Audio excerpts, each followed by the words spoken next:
Director sir வந்து கதை சொல்லும்போது எனக்கு வந்து எங்கள் அப்பாவோட நானும் எங்கள் அப்பாவுக்குமான அந்த தொடர்பு வந்து எனக்கு நல்லா ஞாபகம் வந்துச்சு. நாங்கள் 2 பேரும் எப்படி இருந்திருப்போன்றது. ஸோ ஒரு கதைக்குள்ளே அது வந்து நம்ம குடும்ப உறவுகளில் முக்கியமாக அப்பான்றது ஒரு தவிர்க்க முடியாத உறவு. ஏன்னா அதுலேயும் மிடில் கிளாஸில் இருக்கிற அப்பா வந்து தான் படுற எல்லா கஷ்டத்தையும் உள்ளுக்குள்ளே மறைச்சி வச்சு நம்மளை ஒரு வெளியில் தெரிகிற ஸ்டார் ஆக்கிறதுக்காக அவர் இருட்டிலே வாழ்ந்துகிட்டு இருப்பார். ஸோ அந்த மாதிரியான அப்பாவாக இருந்தது இந்த கதாபாத்திரம்.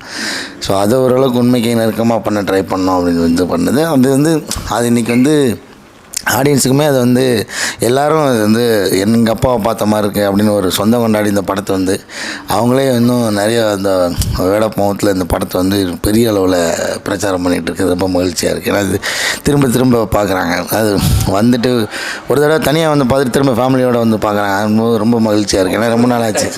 ரொம்ப ரொம்ப நெருக்கமாக அவங்களுக்கு இருந்ததுனால அது நடக்குது.